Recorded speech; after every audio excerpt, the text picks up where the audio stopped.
श्री स्वामी समर्थ माझ्या यूट्यूब चॅनलमध्ये सर्व स्वयंसेवकांचं हार्दिक स्वागत आहे। आज आपण जाणून घेणार आहोत होलिका दहनाच्या पवित्र रात्री केले जाणारे काही खास उपाय, जे धनप्राप्ती असेल, चांगली नोकरी असेल, आर्थिक अडथळे दूर होण्यासाठी किंवा जीवनात जे काही अडथळे आपल्या आहेत ते दूर होण्यासाठी किंवा मनोकामना पूर्ण होण्यासाठी अत्यंत प्रभावी मानले जातात।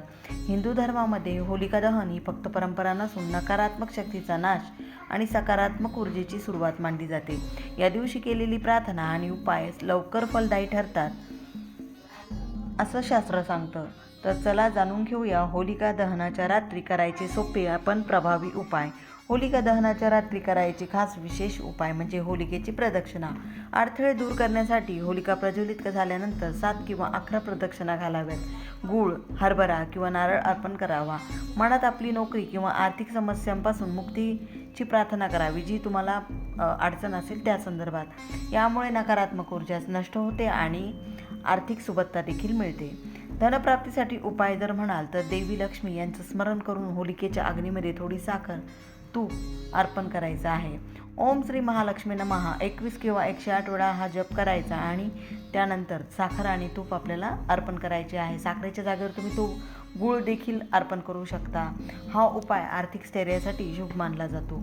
नोकरी आणि यशासाठी श्री गणेश यांचं नाव घेत होलिकेच्या अग्नीमध्ये सुपारी किंवा दुर्वा अर्पण करावी। ओम गणपते नमः या मंत्राचा जप करावा आणि करिअरमधील किंवा नोकरीमधील जे अडथळे आहेत ते कमी होत असतात।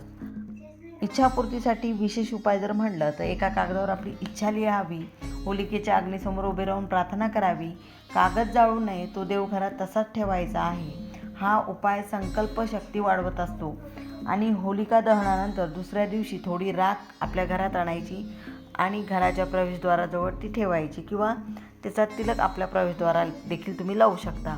यामुळे घरात सकारात्मक ऊर्जा आणि संरक्षण मिळतं असं मानलं जातं। तुम्हाला कुठल्याही कामात जर प्रगती हवी असेल तर तुम्ही आणखी एक उपाय करू शकता, तो म्हणजे 7 विड्यांची पाने। तो उपाय म्हणजे 7 विड्यांची पाने घ्यायची, होळीच्या ठिकाणी गेल्यानंतर होळीला नमस्कार वगैरे करून तुमची जी काही इच्छा आहे ती तुम्हाला 7 प्रदक्षिणा मारायच्या आहेत आणि या प्रदक्षिणा मारत असताना प्रत्येक परिक्रमेला एक पान आपल्याला त्या होळीच्या अग्नीत अर्पण करायचं आहे।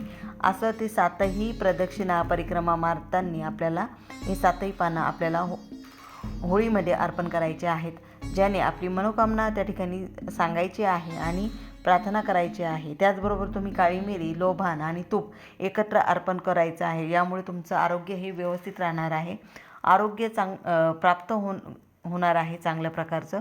घरातील एखादी जर व्यक्ती सतत आजारी असेल, तिची कायम प्रकृती बरी नसेल, तर अशा कुटुंबातील सदस्यासाठी तुम्ही एक उपाय करायचा आहे, तो होलिका दहनाच्या दिवशी त्यांना चांगलं आरोग्य प्राप्त होणार आहे। घरातील व्यक्ती किंवा कुटुंबातील एखादा सदस्य तुमच्या कायम आजारी राहत असेल तर त्यांच्यासाठी हा खास एक उपाय, एक विड्याचं पान घ्या, त्यामध्ये बत्तासे घ्या, ते बत्तासे तुम्ही 5, 7, 2 असे सुद्धा घेऊ शकता आणि आजारी व्यक्तीवरून ते विड्याचं पान आणि ते बत्तासे 31 वेळा 21 वेळा तुम्ही त्या व्यक्तीवरून ते पान उतरवायचं आहे आणि ती जी उतरवलेली जी सामग्री आहे, ते पान असेल, बत्तासे असतील, ती होळीच्या अग्नीत तुम्हाला अर्पण करायचं आहे। आरोग्य प्राप्ती तर होणारच आहे, पण त्यासोबतच त्या व्यक्तीची प्रकृती देखील सुधारणार आहे। होळीच्या अग्नीमध्ये नकारात्मकता जाण्याची शक्ती असते। त्याचबरोबर धनप्राप्तीसाठी देखील तुम्ही पिंपळाच्या झाडाखाली होळीच्या दिवशी एक तुपाचा दिवा देखील लावायचा आहे। त्यावेळेला तुम्ही ओम श्री महालक्ष्मी नमः या मंत्राचा देखील तुम्हाला जप करायचा आहे।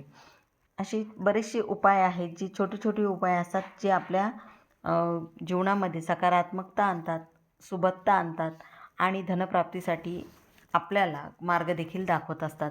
तर होलिका दहन हा एक सुंदर संदेश देत असतो, वाईटाचा अंत आणि चांगुलपणाचा विजय। उपाय करताना श्रद्धा, सकारात्मक विचार आणि प्रामाणिक प्रयत्न हे अत्यंत महत्त्वाचे आहेत। फक्त उपायावर अवलंबून न राहता कष्ट करण्याची तयारी ठेवा, मेहनत करण्याची तयारी ठेवा आणि संयम ठेवणंही तितकंच आवश्यक आहे। जर ही माहिती तुम्हाला उपयुक्त वाटली असेल तर नक्कीच आपल्या व्हिडिओला लाईक करा, शेअर करा आणि आपल्या चॅनलला सबस्क्राईब मात्र नक्की करा आणि अशीच उपयुक्त माहिती मिळवण्यासाठी आपल्या बेल आयकॉनला नक्की दाबा। झालेली सेवा ही महाराजांच्या मी रुजू करते। सर्वांना श्री स्वामी समर्थ।